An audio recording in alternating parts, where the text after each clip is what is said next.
से, और आज 10 साल लग गए सौभाग्य प्राप्त हुआ, आपको भ्रमण करते हैं और सौभाग्य है आप ऐसे ही प्रेरणा का स्रोत बने रहे देश के युवाओं के लिए। और इस गायत्री परिवार को लेकर चलने वाले हमारे मनीष भैया, आपका सादर प्रणाम, आपको ऐसे ही और ईश्वर शक्ति दे इन युवाओं को मार्गदर्शन करने के लिए। और शिक्षा के क्षेत्र में हम लोग हैं, हमारे निशान भैया, आपका भी बहुत आभार।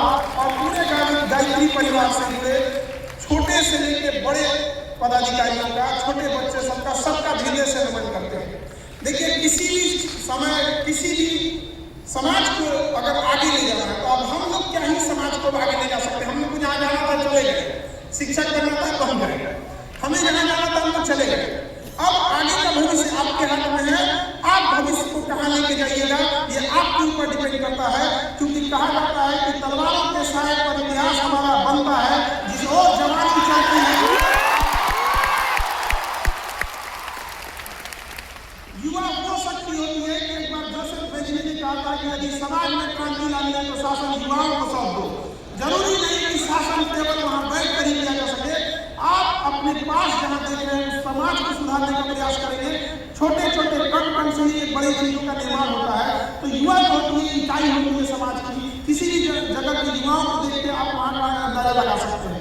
लेकिन अभी के दौर में युवाओं को डिलेट ज्यादा हो रहे हैं, अपने रास्ते से भटक जा रहे हैं। उन्हें पढ़ने के लिए भेजिए, मोबाइल में लग जा रहे हैं, कहीं फोन पे बतियाने लग रहे हैं, लाल पीला हरा करने लग रहे हैं।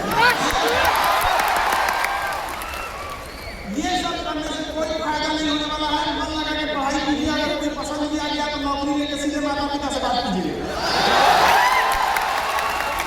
लेकिन बीच में पढ़ाई रोकिएगा तो पढ़ाई भी जाएगा, आपका करियर, समय सब बर्बाद हो जाएगा।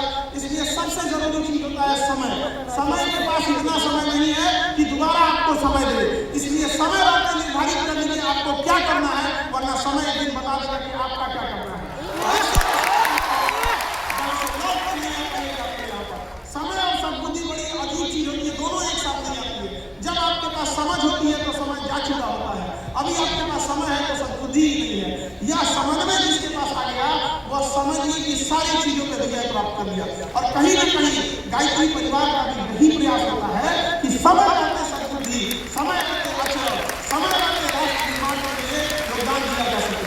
ऐसा नहीं है हम मंच पर जितने गरिमामान उपस्थित हैं सब अपने अपने क्षेत्र में हैं। कहीं ना कहीं इस राष्ट्र समाज से प्रेम था, तभी वो लोग इस प्रयास में लगे रहते हैं कि गांव गांव से बच्चों को लाया जा सके और एक अच्छा भारत का भविष्य दिखा जा सके। वह भारत की कल्पना ही नहीं कर सकते हैं जहाँ युवाओं का भविष्य खराब हो। अगर युवाओं का भविष्य सुधरेगा तो ही वही भारत का निर्माण होगा। आप सोचिए कितना दुर्भाग्य है इस देश पर कि हमारे यहाँ जैसे हम ये तो कह देते हैं कि पूरी दुनिया में हमारे यहाँ शादी विवाह का एक पवित्र बंधन है, 7 जन्म का साथ होता है और ऐसी कहीं भी परंपराएं नहीं होती है। लेकिन इसी समाज के ऊपर एक दहेज नाम का कलंक है कि नहीं है, तो वो किसको खत्म करना होगा? आप यंग जनरेशन जिस दिन आएंगे और ये कहेंगे कि हमें वह संस्कार मिला है, वह शिक्षा मिली है, आत्मविश्वास हुआ है कि हमें चाहे जितना पैसा कमाना पड़े हम नौकरी करके, बिजनेस करके ईमानदारी से कमा सकते हैं, दहेज वाला भीख हमको नहीं चाहिए।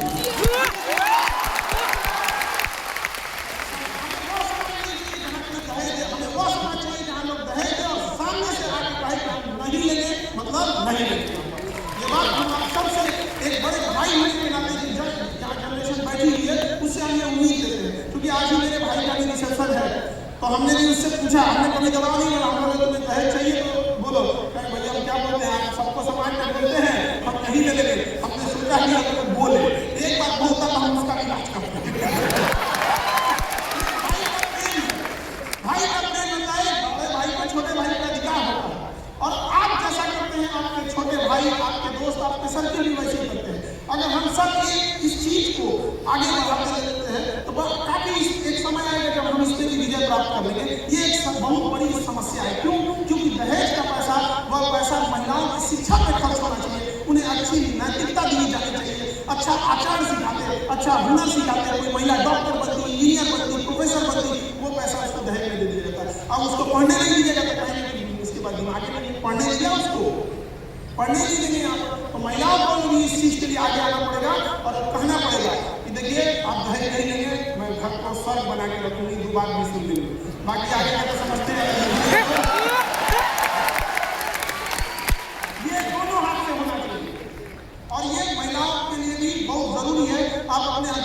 की लड़ाई लड़ी।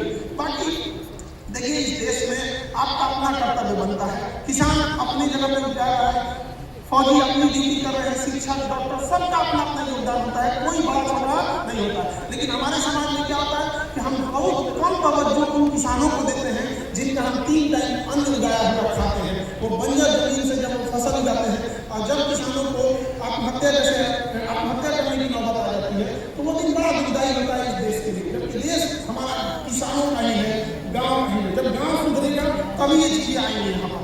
हम लोग भी जब यहाँ पटना में संस्था में पढ़ाते थे तो देखिए गांव से लोग आते थे और इलाज कराने के लिए, उनको जब ब्लड वगैरह नहीं मिलता था तो कई बार हम लोग शुरुआती दौर में कि अब ये इसको कैसे ब्लड दिलाया जाए तो अपने क्लास के बच्चों को भेज देते थे, जाओ वो ब्लड दे के आए। कई बार हमने गायत्री परिवार के बच्चों को बुलाया, बहुत हमारे पढ़ रहे थे, हमने बुलाया कहाँ जा रहा था सर, आज हमको स्लम एरिया में पढ़ाने जाना, हमने पढ़ा के आना तो ब्लड कर दिया। वहाँ आने के बाद ब्लड तक दिया यहाँ पर हमने बहुत धीरे-धीरे करते आना नहीं जाता तो हमने सोचा एक काम करते हैं ब्लड बैंक ही बना लेते हैं। तो अभी बहुत जल्दी ब्लड बैंक बनेगा क्योंकि ये खरमास का महीना आने वाला है तो हमारी संस्कृति के अनुसार शायद इसमें कोई बड़ा काम नहीं करते हैं तो हम सब चीज लेके चलना चाहिए यहाँ पर। ऐसा नहीं कि आप आगे बढ़ जाए तो अपनी संस्कृति को ही भुला दें, अपनी संस्कृति को भी संभाल कर रखना है, ये हमारा कर्तव्य भी है। और आजकल के जो कुछ सेलिब्रिटी टाइप के होते हैं ये पश्चिमी संस्कृति को अपना लिए हैं और कहते हैं ये मॉडर्न है। गलत है, वो पश्चिमी है, मॉडर्न नहीं है। ये कौन बात होता है हाथ में कोई उधारे करने के पहले मॉडर्न है।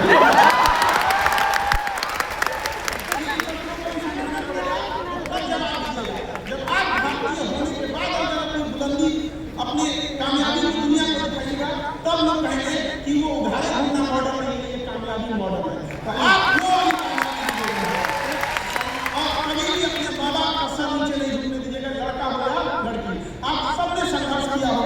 गरीबी इतनी भारत में बड़ी है, 150 करोड़ आबादी में 100 करोड़ ऐसे लोग हैं जो शायद आज कल मोटरसाइकिल खरीदने के लिए तो नहीं कर पाएंगे।